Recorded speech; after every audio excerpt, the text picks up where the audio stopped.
Mà không biết phải đang. Tháng Hiền hắn cũng diện da cẩn thận đấy, cái mà đang tháng mờ. Thì bởi cái mờ ngay từ lúc đào Nó làm bọn chậm chạp đấy chứ.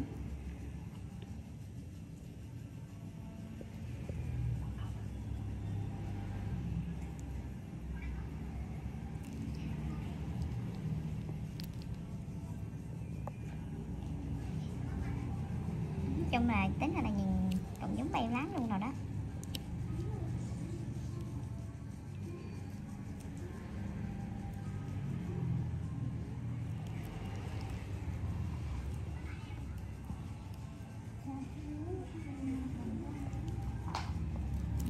Chị Thảo đau quá hả Thư? Cái là cách từ xa. Một là cách kim, như là cách cái này lại. Cắt tiếp cái nó, còn không thì cắt cái kim bớt xíu.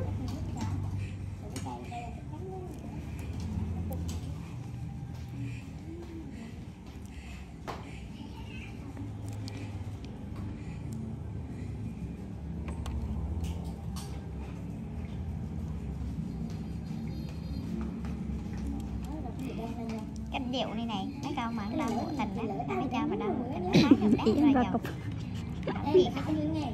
Thì anh cũng làm cho bà xong cái bà nói chuyện với em đi vào viết tin nhắn.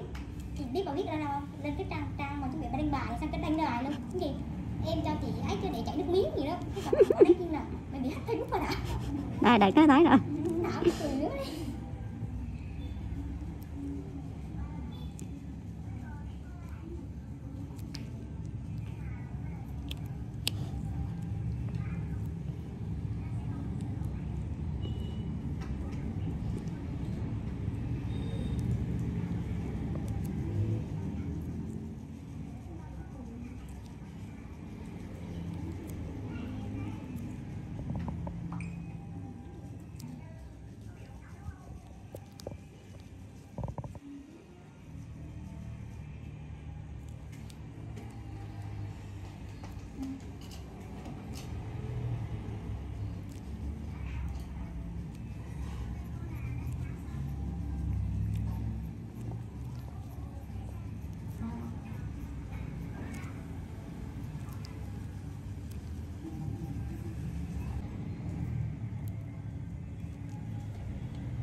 Thư làm luôn cái màu viền không nè. Thư làm của ông Bay bị xấu cái màu viền.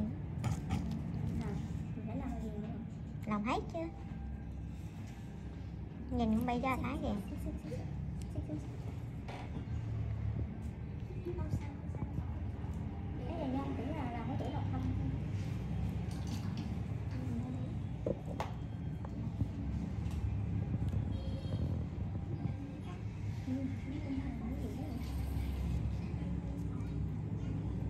Chị đấy mấy đứa làm mụn sang chưa?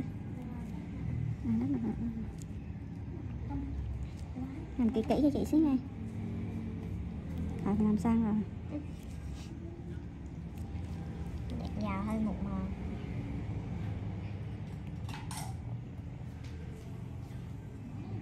Mình thấy mấy đứa này cũng làm đâu quét mà đang khách mà cái làm không kỹ ta.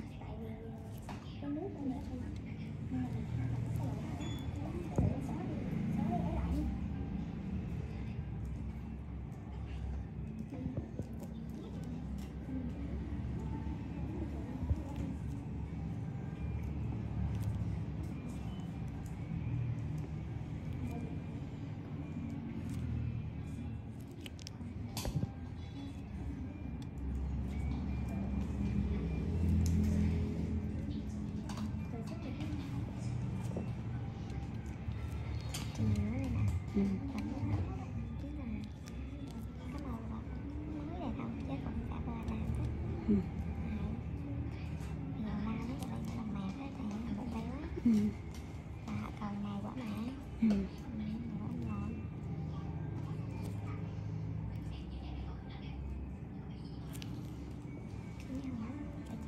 Chê đúng rồi, chứ thấy ai làm mình á.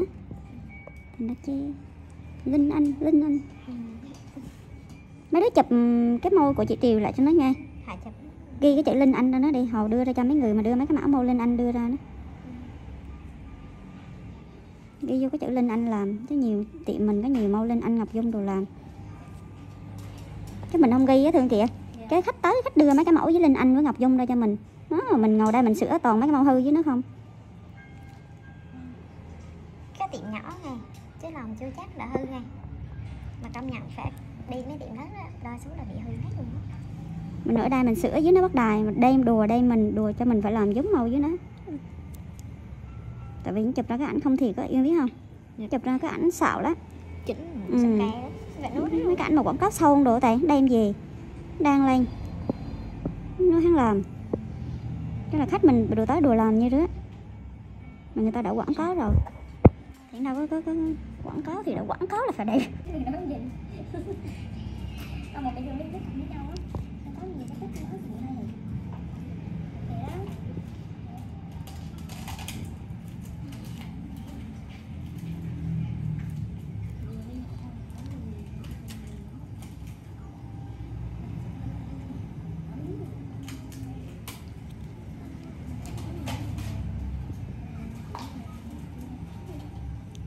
Cái tí thì cái này đang Nguyên. Cái tí bao khách sạn nó bao nhiêu tiền thế? Để cười giả mà cái tí đi cá.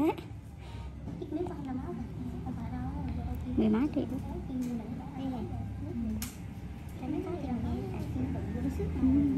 Khách sạn đấy nhất Đà Nẵng mà. Đây.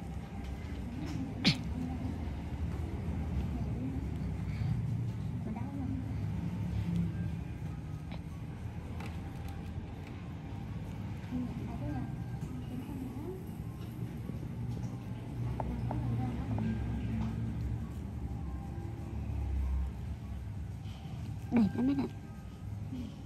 Mười mấy triệu đen mắc quá. Mười mấy triệu đen mắc quá. như đại gia với ca sĩ đi vô đó. Đúng rồi đó, đại gia với ca sĩ vô đó ở đó.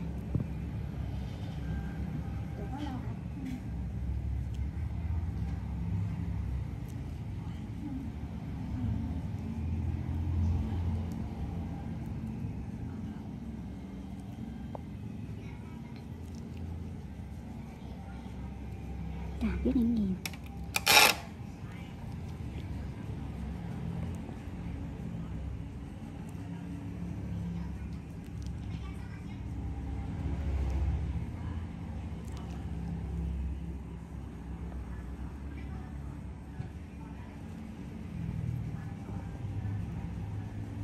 Nhưng mà họ không biết vì ra ngay. Ý là học qua chứ cái gì người ta. Cái gì mà không biết vì ra đấy. Do đèn hả? Không. Đèn đồ để nói chung là mới mấy cái đào đâu đóng mờ là không nói được bởi vì nghĩ chưa có kinh nghiệm á. Nhưng mà mấy cái sao là kiểu chỉnh đèn liên tục luôn á.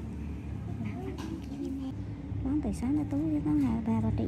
Học việc đó, tính vô học việc. Làm gì đó? Bên dược á. Dạ bữa ra bán thuốc đó. Dạ.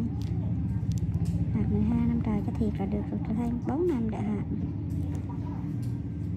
Không, mà họ thấy nghe. Ví dụ như mà ưa không ưa nữa thấu nữa, bỏ đi. Đầu hãng đi có bồ khóc. Thì đó. Chứ còn ái nghe như đứa. Rồi nó sốc lắm cho ra. Rồi. Trước sau chị trả lộ ra mà ví dụ thằng chồng hoặc con vợ hắn bùng nổ hay là không bùng nổ tha thứ đang im lặng thôi. Chứ làm chỉ có chuyện không lộ ra được. Đúng không? Cuộc đời mà hay. Giá đào lùa đuôi. Cái trái đất này cũng trầu cái gì. Khi mà có bồ mà con thằng nó không biết bây giờ nó bồ hai.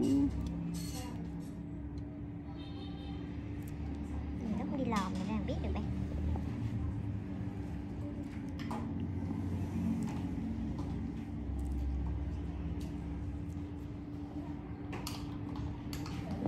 Đi câu nói chắc mà hắn tỉnh dậy sốc ghê lắm mày. Sốc gì sốc? Hay. Thì chạc là lúc nó đang tỉnh chứ làm gì đó. Nhưng mà vẫn bị sốc hết nè. Hay nghĩ quẩn nữa chứ. Cái yến cháy cho đầu cũng thiệt đó chứ. Hơi túi. Có một cá đó chứ. Một cái là mà ăn được chi vậy? Cái nó cũng phế rồi chị ạ. Hắn bị mất máu mà. sang công dễ bị khùng rồi luôn á, nghĩ đó. Trời, chồng đi tù hắn còn mà anh với con. Có con hả chị? Hai đứa, hai vợ chồng tội cho mấy đứa nhỏ.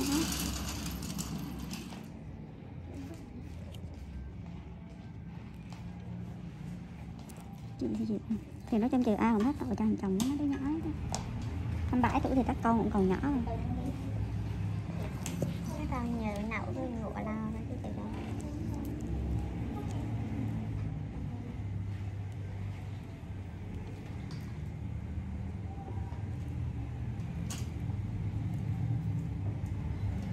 XM is a hybrid super SUV with 644 HP and a crazy design. BMW has revealed the new 2023 XM, a performance SUV with a plug-in hybrid powertrain. It features a twin-turbo V8 and an electric motor that combine to produce 644 horsepower and 590 pound-feet of torque. The XM starts at $159,995 and will go on sale in the US in the first quarter of 2023. BMW M is best known for sports sedans like the M3 and M5. But the performance division is going in many new directions as of late, and the new 2023 XM combines many of these fresh elements in a single vehicle, fitting, as this is meant to be M's new flagship. As an SUV that's available exclusively as an M, the XM also introduces a new plug-in hybrid powertrain that's the first hybrid ever to wear the M badge. The concept version of the XM proved controversial when it made its debut last year, and now we have all the details on the production version that's slated to go on sale in the US in the first quarter of 2023. The XM's powertrain consists of a twin-turbo 4.4-liter V8 combined with an electric motor integrated into the 8-speed automatic transmission. There's also a 25.7 kilowatt-hour battery pack that enables an estimated electric driving range of 30 miles. Total output sits at 644 horsepower and 590 pound-feet of torque, and there will be an even more powerful Label Red version coming later on with a claimed 735 horsepower and 735 pound-feet. This makes the XM the most powerful current production BMW, and it'll need all that grunt to move around its 6,062 pound mass. Were it not an M exclusive, the XM might otherwise wear the X8 designation.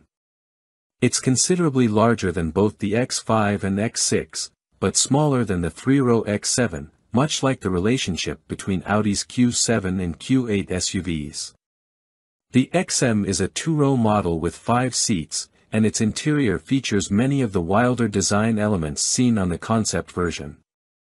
A two-tone blue and brown leather color scheme is available, and the brown, vintage, leather is meant to look aged. There's also an interesting pattern in the headliner that's accompanied by LED lighting elements that pulse when you receive a phone call or try to open the door when an object is sensed outside.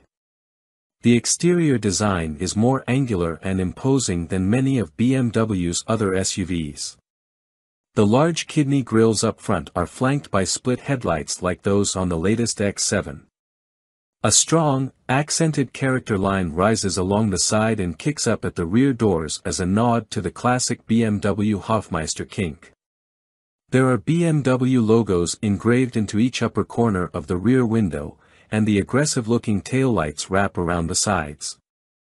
Quad exhaust tips and diffuser elements give the rear bumper a racy look. 23-inch wheels are standard, but 22 inches are optional, and BMW says the smaller size saves weight.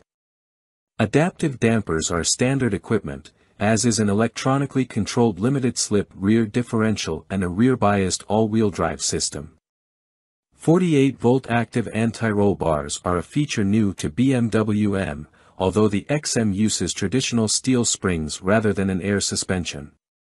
Our initial drive of a prototype XM earlier this year revealed a surprisingly engaging driving experience, largely thanks to the steering tuning, so we look forward to sampling the final version to see if the spry handling is preserved. The XM will compete with other hyper SUVs such as the Audi RS Q8 and Mercedes-AMG GLE 63, and is even aiming for higher targets including the Aston Martin DBX and Lamborghini Urus. It will start at $159,995, but options should add a considerable sum to that total, and the more powerful label Red model will carry a sticker price of over $185,000. Like it or not, this super SUV now represents the pinnacle of the M lineup, and it'll start arriving at US dealerships early next year.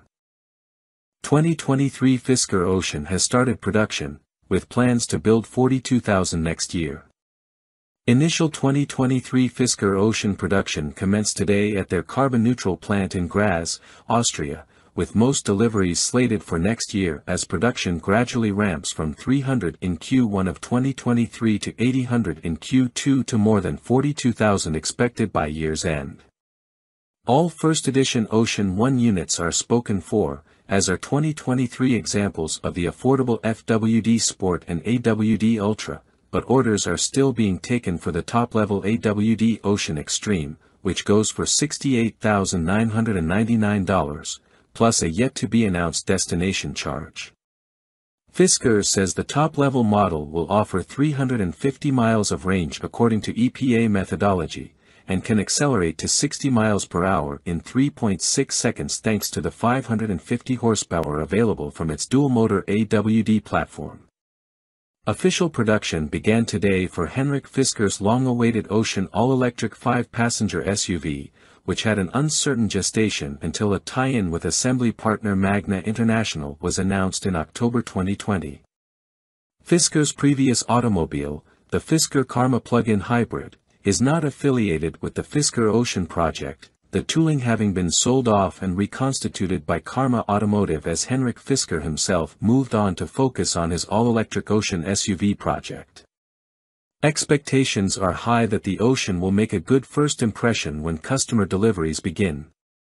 After all, the Magna Steyr plant in Graz, Austria, also produces the Mercedes-Benz G-Class, the BMW 5 Series, and the Jaguar E-Pace and I-Pace, as well as the BMW Z4 and Toyota Supra.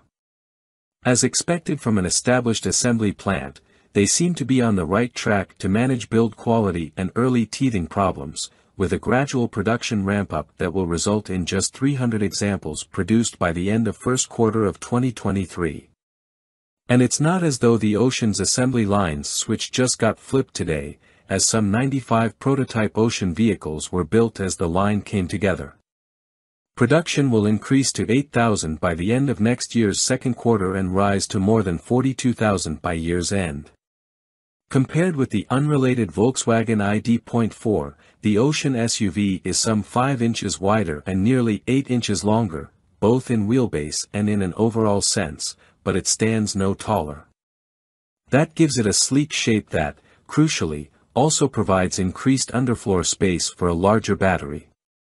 The capacity of that battery has not yet been announced, but Fisker does report that all-wheel drive vehicles equipped with the larger Hyper Range battery will be good for up to 350 miles according to EPA testing methodology, thanks in part to a rear motor disconnect that comes into play while cruising.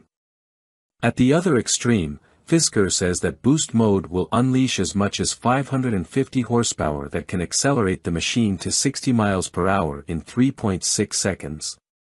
Details and specs. 2023 Fisker Ocean prototype. 2023 Fisker Ocean. The front-wheel drive Sport, which is currently sold out for 2023 thanks to its low starting price of $37,499 before destination, will use the smaller Touring Range Pack and deliver 250 miles of range. Its single-motor powertrain makes 275 horsepower and takes the entry-level Ocean to 60 miles per hour in 6.9 seconds. Few interior dimensions have been released apart from headroom, but at 41.1 inches in front and 40.4 inches out back, things do look promising for the relatively low-slung electric crossover, which offers a panoramic glass roof across the board. The tinted glass panels are fixed on the entry-level Sport, sliding on the mid-level Ultra, and supplemented with photovoltaic panels on the Extreme and the First Edition one. With luck, We will be able to evaluate and test an early production model in the first part of 2023. The Ocean has been a long time coming, but Henrik Fisker's tie-up with an established auto assembly outfit appears to be on the cusp of paying off in a very tangible way. Welcome to B&C Car Reviews channel. 2023 Ford F-150 Raptor, our first test, absolutely bonkerballs. In the super truck horsepower war, there's no Han versus Griot style argument to be had. The Ram 1500 TRX shot first. Sure, Ford's F-150 Raptor pickup has been on the hunt for more than a decade, but history has it down as the balanced desert runner. Its power level, 450 horses today, more or less in equilibrium with its dirt-dashing chops. In contrast, the TRX roared onto the scene 2 years ago as a ballsy, 702 horsepower beast with a bad attitude and a mission to rooster tail sand in the face of Ford's wimpy off-road pickup. No more. The 2023 Ford Raptor R is here to fight back with 700 horsepower of its own, and it has its blaster set to kill. Once we took the new Raptor R to the test track, we discovered its aim is pretty damn true. It trips up the TRX in the 0 to 60 miles per hour sprint, clocking an astounding 3.7 second time, thumping our best existing result in the Ram by a significant 0.4 second. No doubt aided by the 6,000-pound Ford weighing an incredible 700 fewer pounds than the Ram. And it feels every bit that quick, charging off the line like a rhino with an ICBM up its rear on the way to a 12.1 second quarter-mile run at 111.8 miles per hour. The TRX's best? 12.7 seconds at 107.3 miles per hour. For further reference, the last non-R Raptor we tested with the 450 horsepower twin-turbo V6 and 37-inch tires checks in at 5.6 seconds to 60 in 14.3 at 94.0 miles per hour through the quarter. Credit the R's absolute brute of an engine, a version of the 5.2-liter supercharged V8 found in the Mustang Shelby GT500, which is appropriately dubbed Predator. Tuned to have a meatier, more truck-friendly torque curve thanks to software tweaks and a smaller supercharger pulley, it delivers its fusillade of power and torque on a whim even on the move, the 10-speed automatic adroitly shuffling between its abundance of ratios. This is a truck that can spin all four of its big blocked off-road tires on pavement as easily as you can turn up the AC. The exhaust has 4 adjustable sound levels that range from basically quiet, "Your neighbors will love you" for widening the time window in which this operates at startup, done via the touch screen, to "Oh my god, I think I just summoned Cthulhu." Really, though, in any of the 3 angriest settings the noise is ragged and deep and glorious and delivered with far less supercharger whine than in the TRX. The Raptor R is blown, but it doesn't really want you to know it's blowing. Also, unlike the Ram TRX, there's a 2-wheel drive mode for even more goofball shenanigans, if you dare. 2WD could be called the squirreliest setting, OBS, albeit if the squirrel in question could powerlift 2,000 pounds and had done time for attempted homicide. We kid, mostly. The Raptor R's chassis is so dialed in and offers enough fidelity that corralling this beast when the rear steps out is easier than you might think. Still, maybe keep it in 4A unless you have plenty of room for error. Should you think Ford Performance just stuck a big ol' motor in the Raptor and 4-wheel peeled into the sunset, don't. The R is a holistically tuned machine that delivers fantastic ride quality on the road without getting floaty, while at the same time serving up outstanding rebound performance and body control when humping over the gnarliest stuff you can find. This is a Raptor through and through, and it feels like the excellent chassis was waiting for this engine. If there's a weak spot in how the 2023 Ford Raptor R drives, it's that the steering is just vague enough, and the steering wheel thick and large enough in diameter, that the truck rarely feels like putty in your hands. You never, ever forget its size, whether that's maintaining a lane on the highway or dodging rocks and trees on forest paths. This isn't the case with the Ram TRX, which is actually an inch wider and a skosh longer but somehow manages to drive smaller. Outside of the V8, the rest of the package is familiar from the Raptor 37, a sort of Raptor R Lite introduced for 2021 as something of a stopgap while Ford readied the 2023 Raptor R's engine. The R and 37 share their larger tires, body add-ons, and pretty much everything else outside of the engine bay.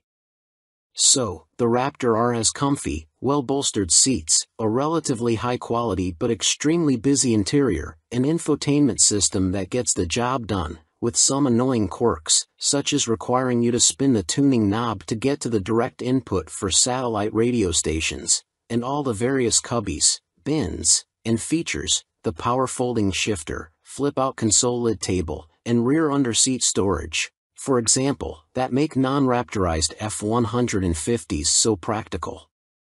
Downsides? The turning circle is big enough to fit a football field. You might crush a small sedan while parking it, and the 8 pattern in the bedside graphics is corny. Find the 1V and win a prize. Well, all that and the fact it costs $109,145 to start, enough to buy a regular Raptor and any number of sporty cars to go with it. Heck, it's enough to buy a base TRX and a Ford Maverick. But in a fight, and make no mistake, Ford and Ram are in a pitched battle. Often it's not who shoots first who wins, it's who shoots last.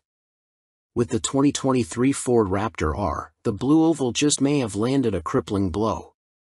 Welcome to B&C Car Reviews channel. Four-wheelers pickup truck and SUV of the year 2023, Day 3, more dirt testing. Working at an off-road magazine like Four-Wheeler has its benefits. One we look forward to each and every year is the new 4x4 vehicle testing we do to determine our four-wheeler of the year winner. As you may know, our testing of new four-wheel drive vehicles for 2023 started with a track day, and continued with our first day of testing in the dirt. This trip allows us, a passel of off-road experts and enthusiasts, to spend some time with new production vehicles that come with four-wheel drive with a low-range transfer case.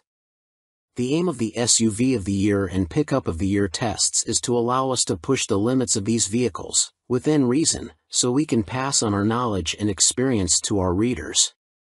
Let's face it, folks, no one is going to take their brand new $80,000 to $107,000 4x4 rock crawling or mud bogging, so our aim is to drive these vehicles to the extent that we can judge their overall capability and give our expert feedback on what we see in the fleet. This year we have 7 vehicles total, including 2 pickup trucks and 5 SUVs. The trucks are the Ram Heavy Duty Rebel with a worn winch and a rear locker, and the Chevy Silverado 1500 ZR2 that has 2 lockers, active suspension, and a 6.2-liter V8. Our SUV field included the Jeep Grand Cherokee Trailhawk Force, which features plug-in hybrid technology along with a low-range transfer case with a locking center differential and a traction-controlled rear diff that can approach locked, the Jeep Wagoneer with the new inline-6 engine and similar traction capabilities to the Grand Cherokee Trailhawk Force, the Lexus LX 600F Sport, which is reportedly based on the current Toyota Land Cruiser that's only available overseas as a Toyota LC, the Toyota Sequoia TRD Pro, which is based on the new Tundra platform and shares its hybrid 3.6-liter engine, transmission, and a similar rear axle, with a selectable locker, and, last but not least, the Chevy Tahoe Z71, which also has a 6.2-liter V8, active suspension, skid plates, and red-painted tow hooks. For Day 3 of our OTY testing we headed towards the vast off-road expanse known collectively as Johnson Valley, California. Yeah, this is the home of the daunting Hammers trails, but we wouldn't be hitting any of those. Instead, we traveled via dirt to the area and continued on what we would consider mild off-road trails throughout the day. This gave us ample opportunity to test how the vehicles do on graded roads and rutted but mild desert trails that are sandy, rocky, eroded dirt, and more. This day is more about getting off-road miles under the belts of the vehicle testers and getting a feel for what a new owner might do with their new SUV or pickup. It's a great time to see how the suspension rides and works, possibly get the vehicles flexed out a little, and see how they all drive on a variety of terrains. So far, all of the vehicular contestants have done better than expected.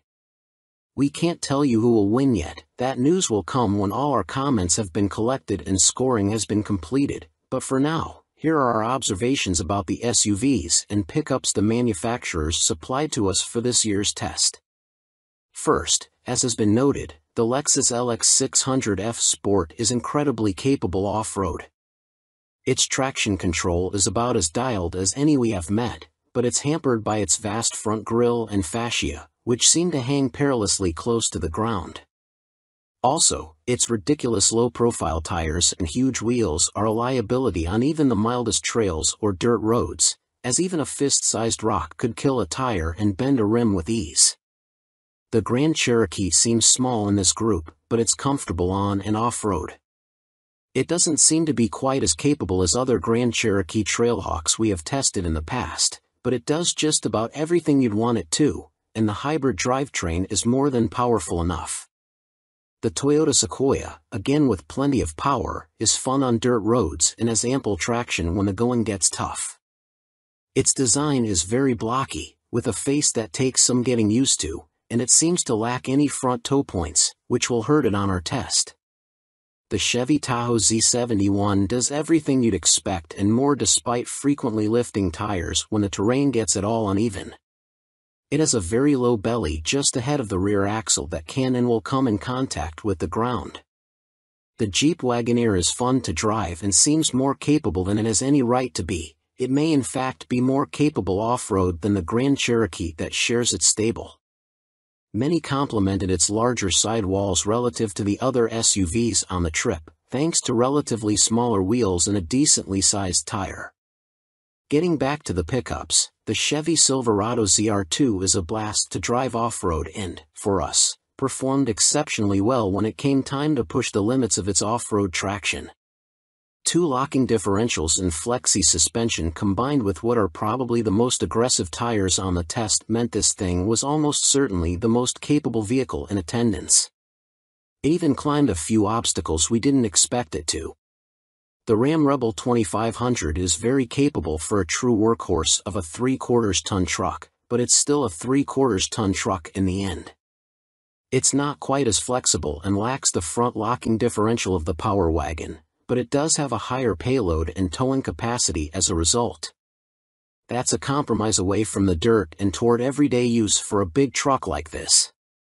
It also has overly large wheels, perhaps for load rating, and shallow sidewalls, which hurt it off-road, as any rough terrain is decidedly jarring despite any attempts made by the suspension to mitigate. Welcome to B&C Car Reviews channel. Siloan Arrange EV Tire Test, rolling in a Model 3 on Siloan's new EV tire. EV drivers, have you noticed there are more people using public charging stations?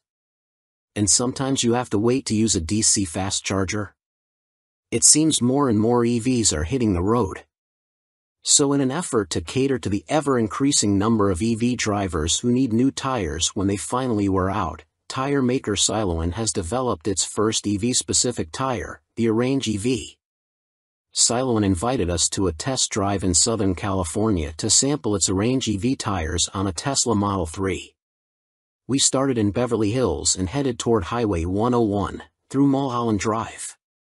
On this winding residential road perched on a hill, the Tesla Model 3 equipped with Arrange EV tires had no problem navigating the road's dips, dumps, and occasional unavoidable potholes in a graceful manner.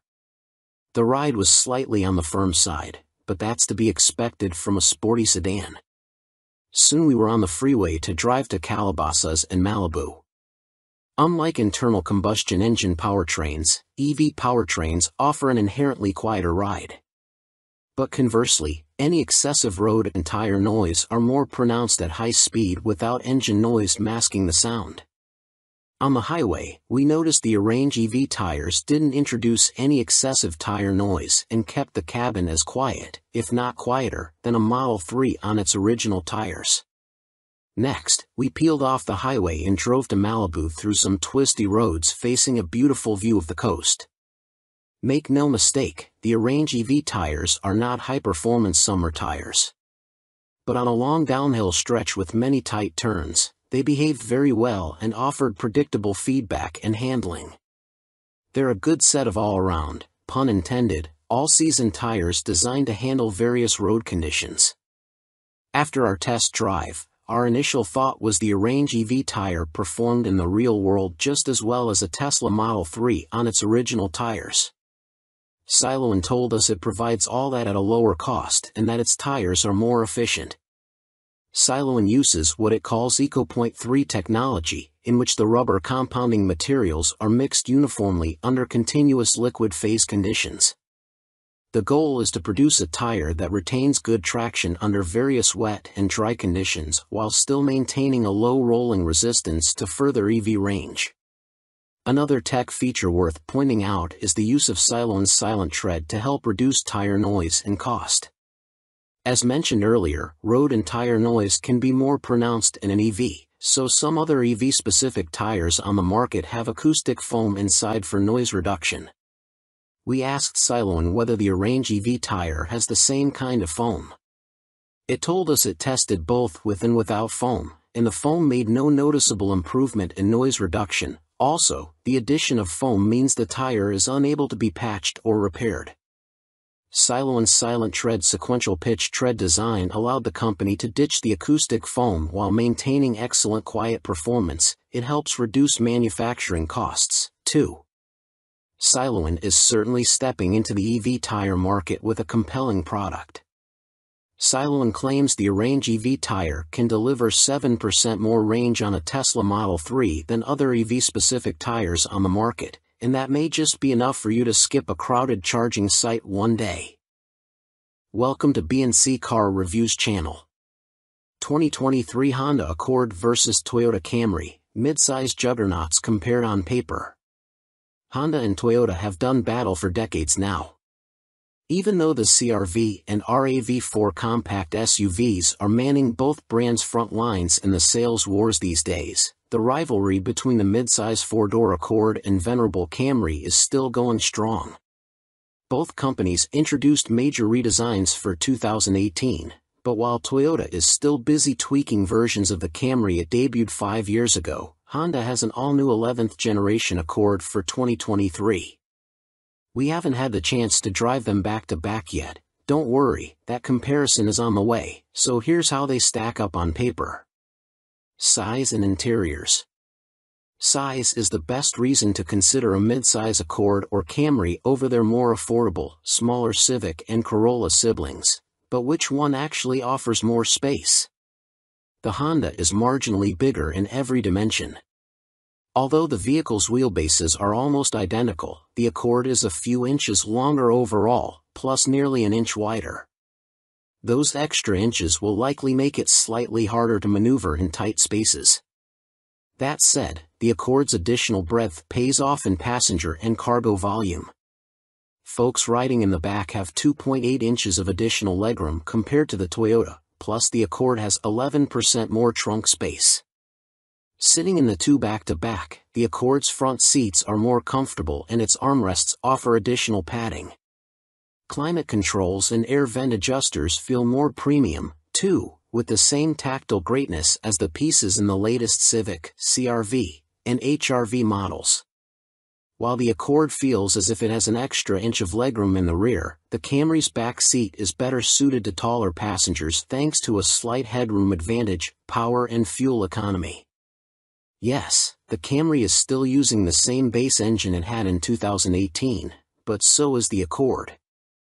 Toyota fits its midsize sedan with a naturally aspirated 2.5-liter i4 and Honda equips the Accord with a turbocharged 1.5-liter i4. The Honda is less powerful but more torquey than the Toyota, plus we anticipate it'll be slightly more efficient in the city. Only the Camry is available with AWD, while the Accord remains front-wheel drive only.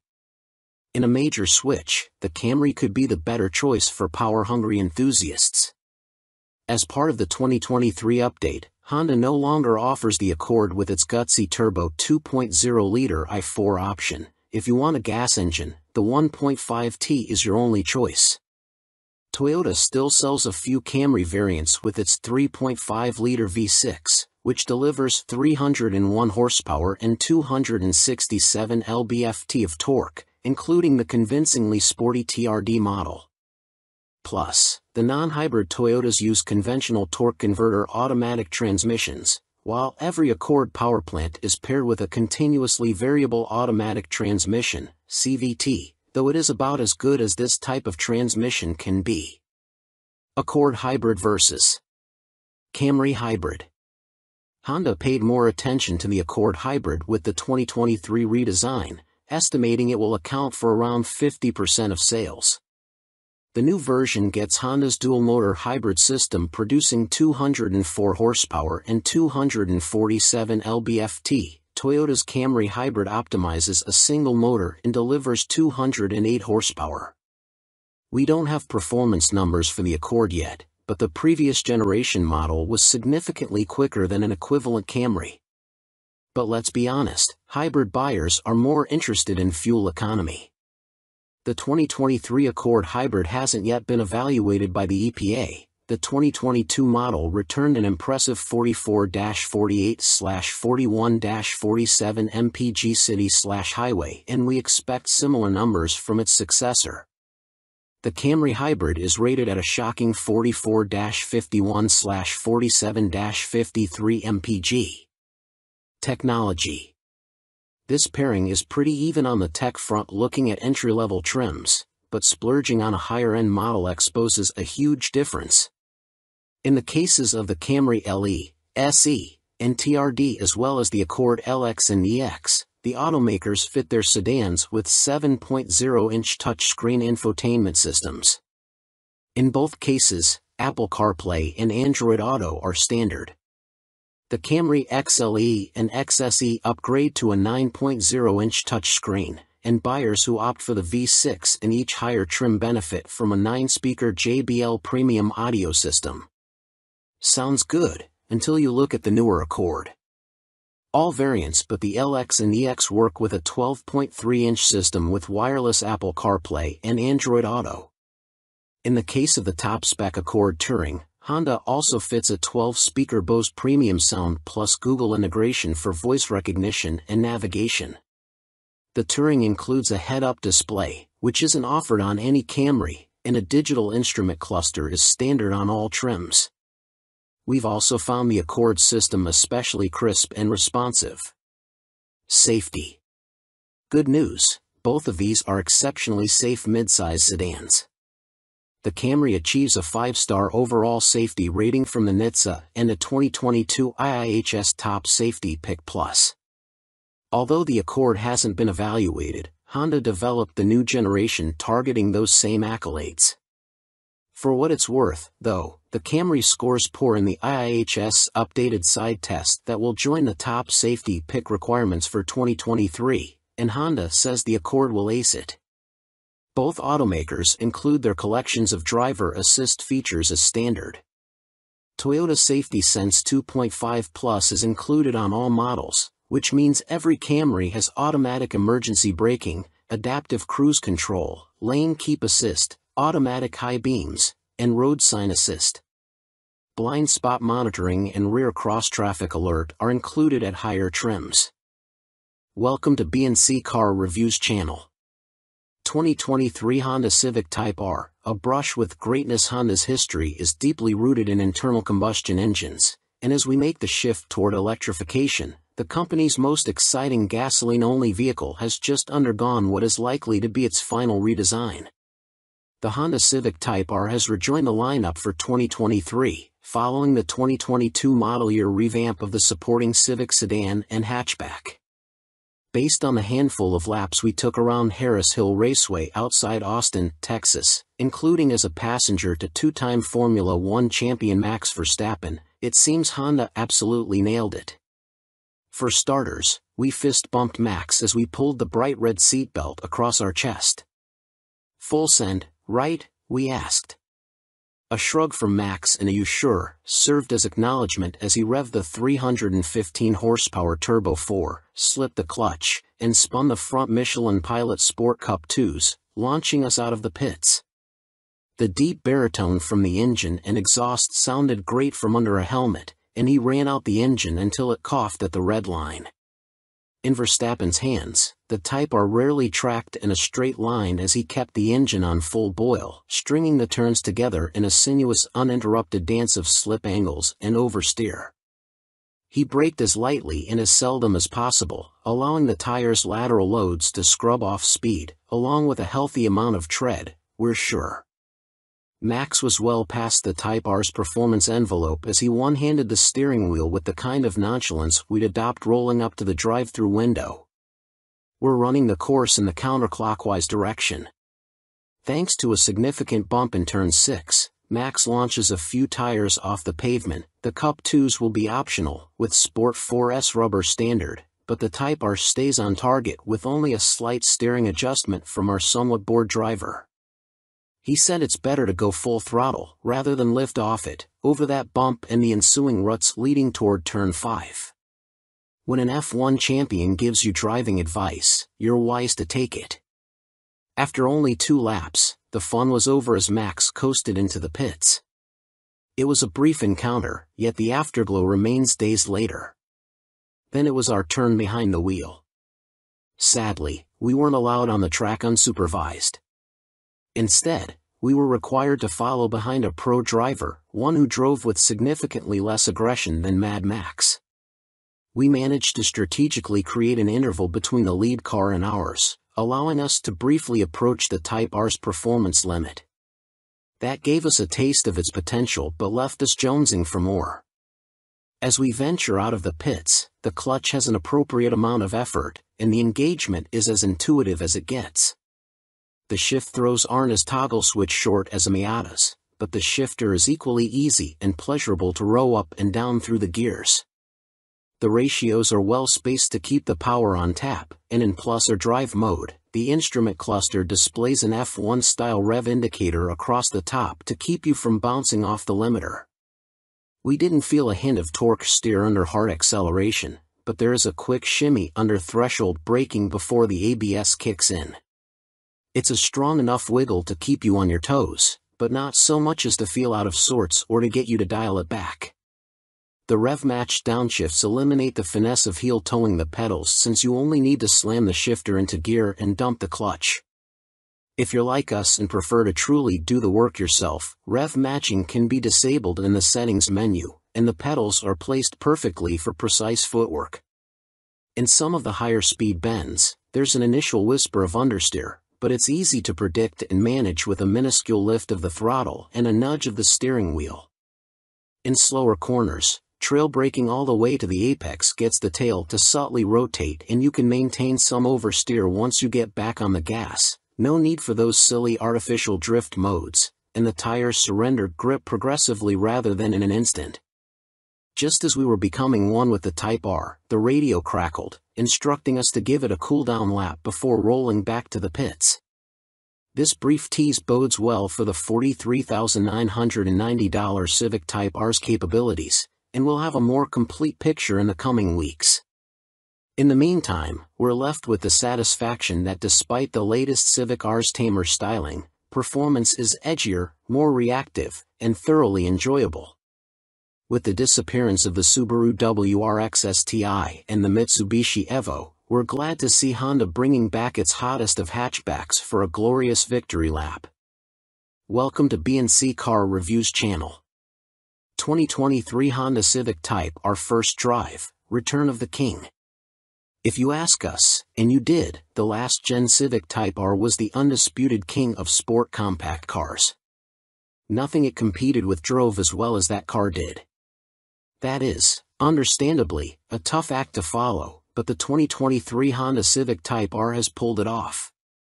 The long, slow drip of information about this car has obviated the need to go deep into technical detail here, so we'll keep it short and sweet. Honda engineers effectively took all the best parts of the old Civic Type R, CTR, improved them by, let's say, 10%, and put them in the new generation Civic body.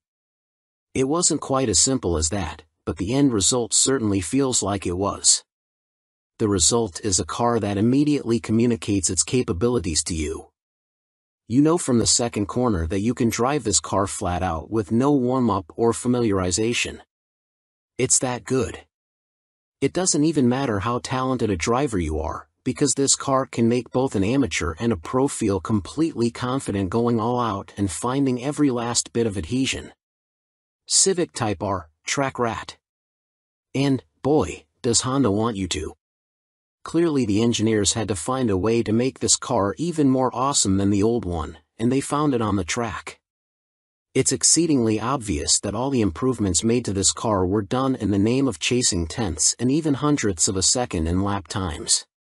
Circling Northern California's tricky Sonoma Raceway, better known as Sears Point, the magnitude of lateral grip is just staggering. This is, at its core, a front-drive compact hatchback sedan, a commuter car. The amount of speed it can carry through corners boggles the mind. Fitted with its optional Michelin Pilot Sport Cup 2 tires, the CTR never lets go. The most wiggle you'll get out of it is a tiny little rotation of the rear end on turn end that points you at the apex, or a mild push wide at the exit if you're completely ham-fisted with the throttle. Otherwise, the car just grips and grips and grips. It never breaks loose or snaps. It honestly feels like the only way the Civic Type R can get sideways is if you went off the track. You need a low grip surface to break the stranglehold these tires have on the ground, and even then you get the impression it wouldn't be that dramatic an event. The only time you're confronted with issues of grip is when exiting low-speed corners. The limited slip front differential does excellent work putting the power down, but beyond that it's your responsibility to set up for the corner correctly. Get it right and the car pulls away hard, but apex too early and get on the power too soon and it'll gently push wide, which can be easily corrected by backing off the throttle and promising to get it right on the next lap. Street sports. It's not much different on the streets, even with the standard Michelin Pilot Sport 4S tires installed. The CTR just makes it easy to drive fast. You get the innate impression you'd have to drive like an absolute tool to wreck this car. Bumps? No problem. Bumps in the middle of a high-speed corner? Also no problem. Small jump that you totally didn't see coming because you were going so fast? Again, zero issues. It just grips. Thank goodness, because if it didn't, we'd be writing a much different review. As it is, the tires make up for the CTR's one deficit, overly stiff dampers. Obviously tuned for glass-smooth racetracks, in anything but comfort mode they're just too stiff for the street. In full-strength plus or mode, the car pogos over bumps like the old Ford Focus RS. There's so much vertical movement taller drivers need to watch their heads. It's the one area where this car went backwards, generation to generation. In the old CTR, you could jump in, push the plus or button, and go. Didn't matter the road or the surface. It was set up perfectly for anything. You can't do that with the new version. You need to go into the infotainment system, find the vehicle settings menu, then the driver assistance menu, then customize the individual drive mode. That way, you can put the engine in plus or mode and the dampers in comfort, and maybe the steering in comfort, too, since like too many cars it gets needlessly heavy in sportier modes. While you're in there, scroll to the bottom of the driver assistance menu and turn off the automatic rev matching feature for the 6-speed manual transmission. Obnoxiously, before you can do any of that, you not only need to be at a complete stop, but have the parking brake engaged. We'd be able to accept this as a safety precaution if it weren't for the fact that any non-driving related settings can be altered while the vehicle is moving. You can literally reset the infotainment system to the factory defaults while moving, but you can't turn off the rev match feature unless the parking brake is on. It's especially obnoxious because there's an unused button next to the drive mode selector that could have been the rev match on/off switch. The system's saving grace is that it'll remember your drive mode and rev match settings on restart. With the exception of plus or mode, the car will restart in the same configuration you had it in when you shut it off, so you don't have to change a bunch of settings every time you get in. It's a slight pain in the ass setting it up the first time, but it's so worth it. Properly configured, the new CTR may be stiffer than the old one, but reasonably so. Keeping it copacetic. Otherwise, Honda didn't mess with success. Yes, the engine makes slightly more power than before, 315 horsepower now, an increase of 9, but it's more of an optimized tune than any revolutionary update. Power still builds progressively with revs, the engine feeling stronger and stronger as you climb toward redline. If you experience turbo lag, it's because you're in the wrong gear and you let the revs drop too low. Drive it like you mean it and you'll never be disappointed. Honda engineers correctly ascertained the old CTR didn't need more power to be better, and focused on the power curve instead, because, really, with front-wheel drive, you're just going to be battling torque, steer and traction if you simply keep adding power to pump up the spec sheet. The CTR would be significantly worse if it were significantly more powerful. Similarly, they didn't waste any time trying to make the shifter any better. When you're neck and neck with Porsche for the best manual shifters on the market, what's there to work on? The new CTR's shifter, transmission, and pedal spacing are exactly as perfect as were the old cars. Same for the brakes. Just looking at them, you might wonder if Honda shouldn't have gone a bit bigger and filled out the wheels, but after driving the thing you can only conclude the additional unsprung weight wasn't worth it. The CTR is a light car and can carry so much cornering speed that you don't need a ton of braking power to get it hauled down for slow bends, and the cooling is so good the brakes don't need to be huge to shed enough heat before the next braking zone. There's a lot of that old Lotus philosophy at work here. Make the car lighter and you won't need to overcompensate with power or brakes to deliver magic. And yet it's so much more. Don't let what we've said thus far convince you Honda didn't improve the breed, though. The underlying structure is new and it lends the car a new shape. Popular as the old CTR was, there was often a yes, but appended to opinions, which always centered around the somewhat juvenile styling. Subtle it wasn't.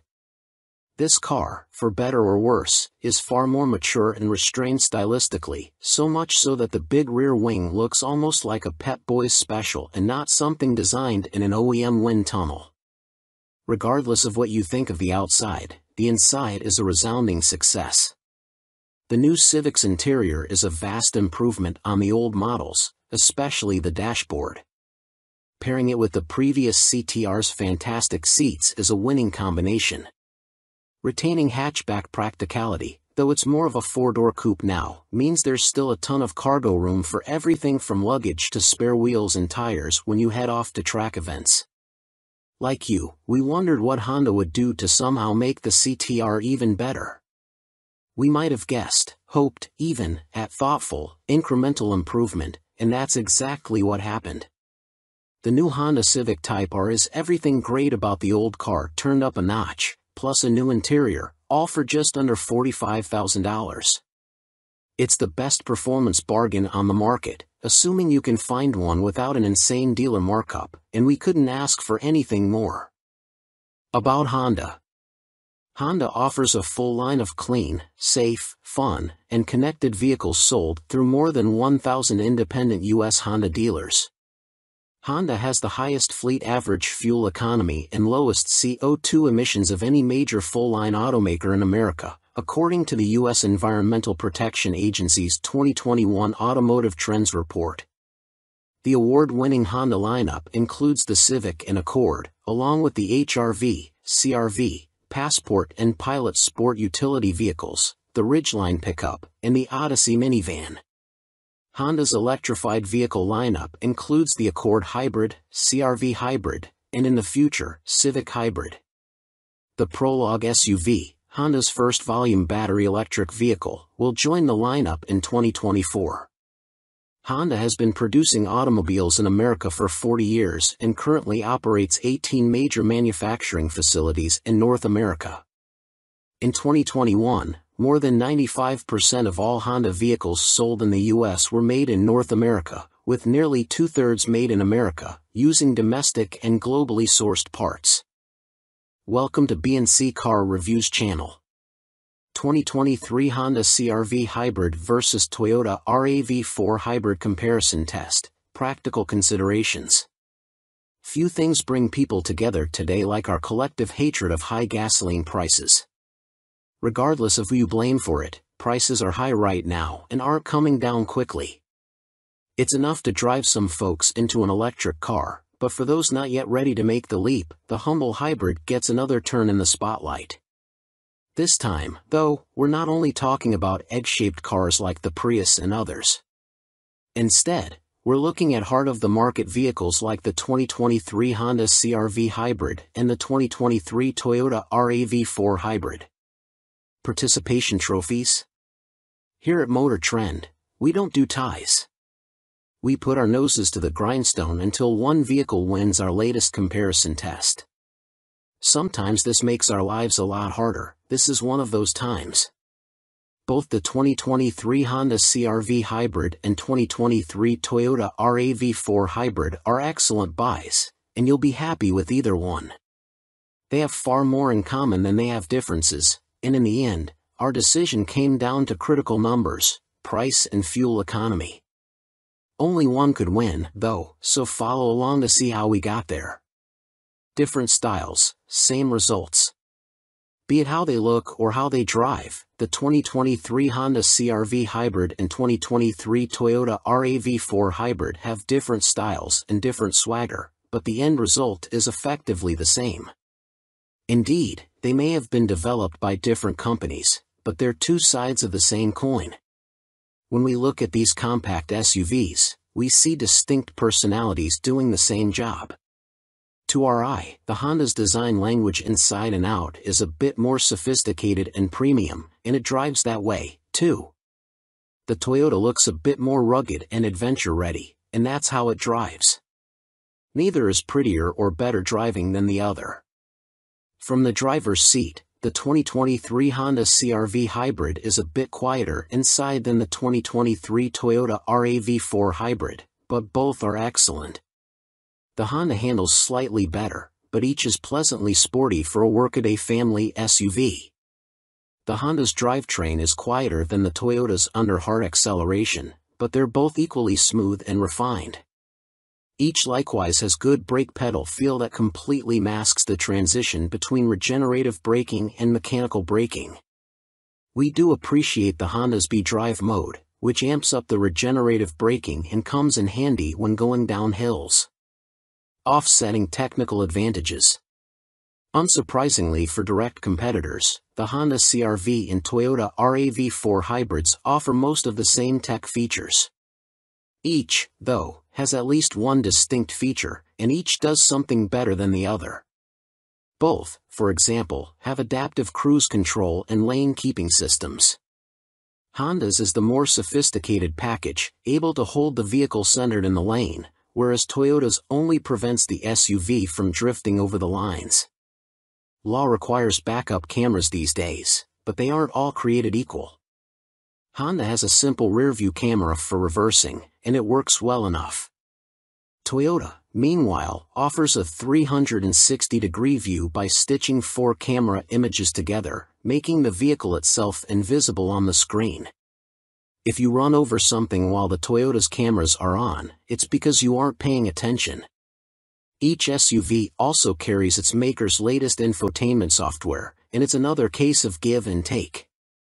Toyota's new system looks far more contemporary and is pretty straightforward to use. Honda's offers a lot more customization, but the learning curve is steeper and the look isn't as up to the minute. The CR-V and RAV4 both also come with power tailgates at this price point, but where the Honda requires you to reach for a specific button to close it, the Toyota requires only a gentle tug anywhere on the gate to bring it down. It's a minor convenience, but one we'd like to see on more vehicles. Welcome to B&C Car Reviews channel. 2023 Honda Pilot trades minivan vibes for a brawnier guise. The 2023 Honda Pilot has been redesigned with a more rugged look, a roomier interior, and increased capability.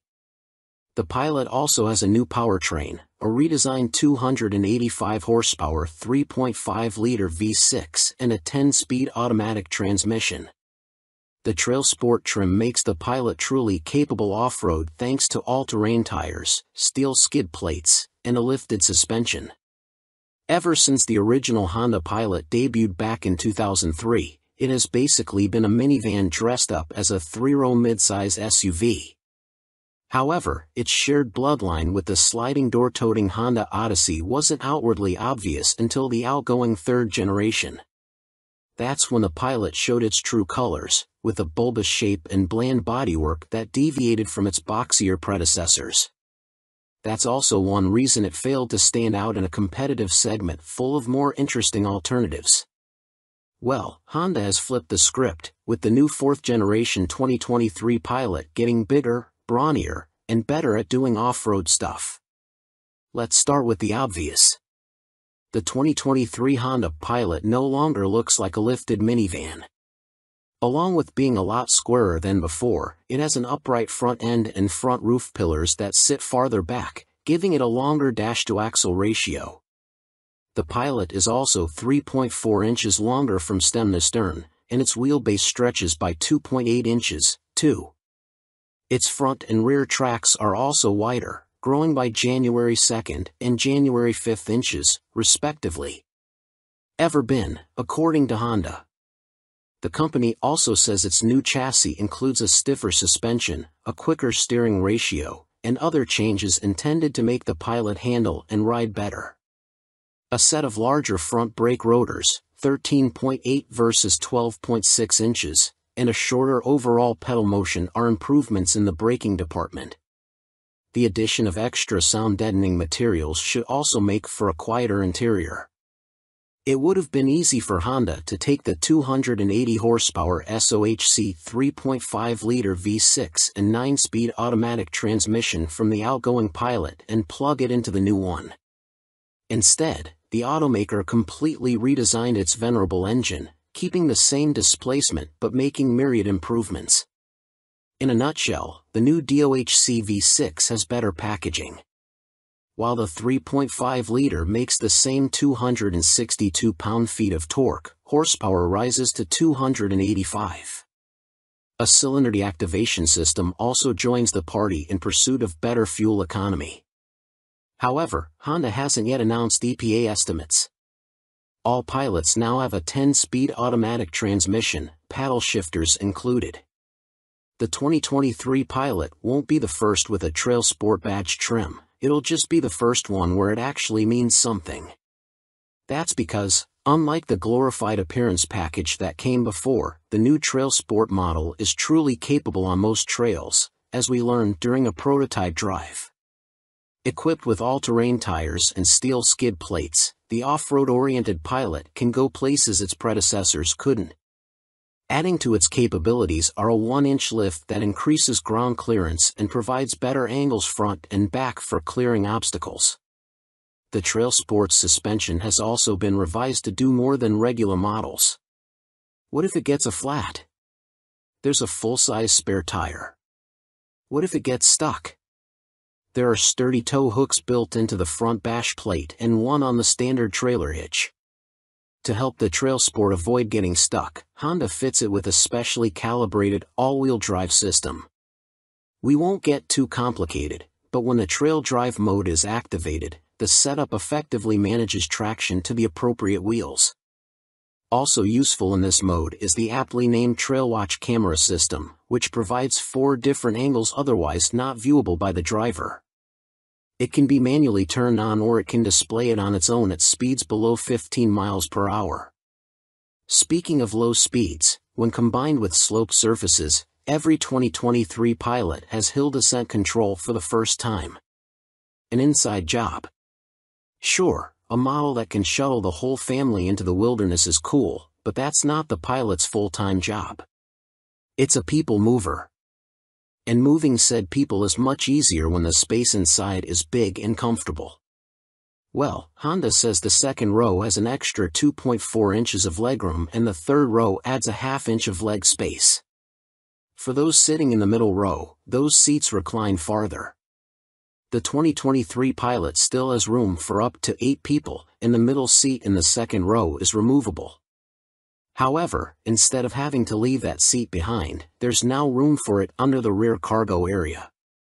The latter is also bigger than ever, measuring 22 cubic feet behind the third row and a massive 114 cubes with the second and third rows stowed. Honda improves small item storage, too, with the return of a useful parcel shelf built into the dashboard. No one should have a problem finding a cup holder, either, as the Pilot has up to 14 of them. Overall, the inside of the new Pilot looks ritzier. The materials appear to be more upscale, and the design is undeniably more mature. The standard gauge cluster is part digital, part analog, as seen in other Honda models. Those who opt for the top-of-the-line Elite trim exclusively get a 10.2-inch digital cluster and a head-up display. Apart from the base-level Sport, which features a 7.0-inch touchscreen, every Pilot has a 9.0-inch touchscreen infotainment system with wireless Apple CarPlay and Android Auto. Availability and pricing.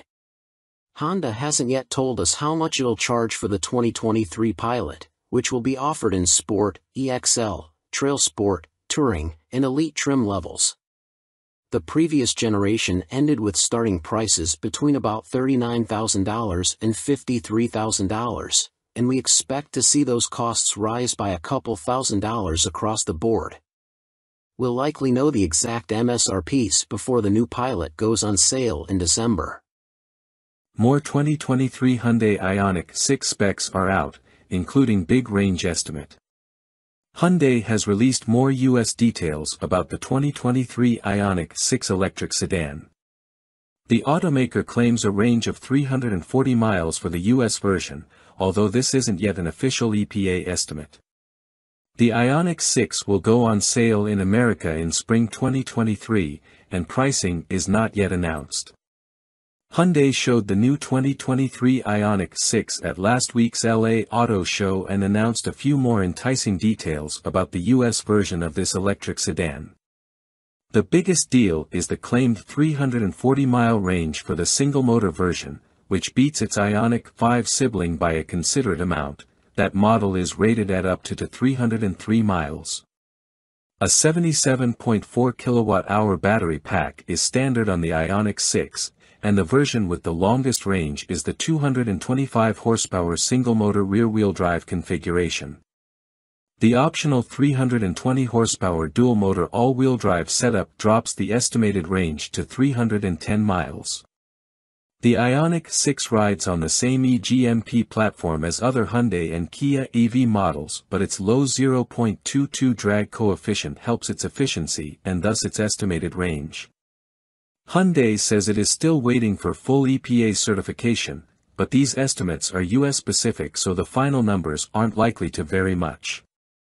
We look forward to testing the Ioniq 6 on our 75 miles per hour highway range test to see what it can do in the real world. We don't yet know trim levels or pricing details on the Ioniq 6, as those should come closer to its US on-sale date in spring 2023. But Hyundai did release the colors options that will be available.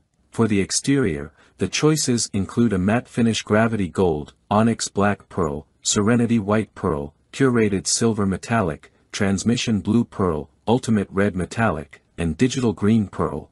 For the interior, the three options include black, gray, and a two-tone dark green and gray combo. Welcome to B&C Car Reviews channel. 2023 Jeep Compass gets a new Turbo 4 with nearly 100 more horsepower.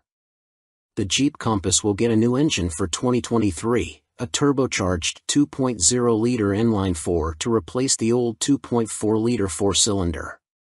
It makes 270 horsepower and 295 pound-feet of torque, a big boost compared with the old engine's 177 horsepower. The 2023 Compass starts at $31,590 for the Sport and ranges up to $40,340 for the high altitude. Jeep is preparing to bump the Compass SUV's power output with a new engine for 2023. According to a document we found on the EPA's website, the 2023 Compass will have the same 270 horsepower turbocharged 2.0-liter inline-4 found in the upcoming 2023 Dodge Hornet. This engine was also slated to be in the Alfa Romeo Tonale, but now that model will reportedly be offered only with a plug-in hybrid setup in the US. The 2.0 liters 270 horsepower and 295 pound-feet of torque are a huge bump over the Compass' previous engine, a naturally aspirated 2.4-liter inline-4 with 177 horsepower and 172 pound-feet of torque. An 8-speed automatic transmission is standard, and the previous front-wheel drive model has been dropped. Pricing for the 2023 Compass starts at $31,590, which is just $1,210 more than the equivalent 2022 model. Not a bad deal considering the new powertrain. The off-road oriented Trailhawk model starts at $37,340 and the loaded high altitude is $40,340. Jeep has yet to release official details about the 2023 Compass, so we don't know if there are any other significant changes in store. It did receive a facelift for 2022 that included refreshed styling and a new infotainment screen. We've reached out to Jeep for comment and will update this post as more info becomes available.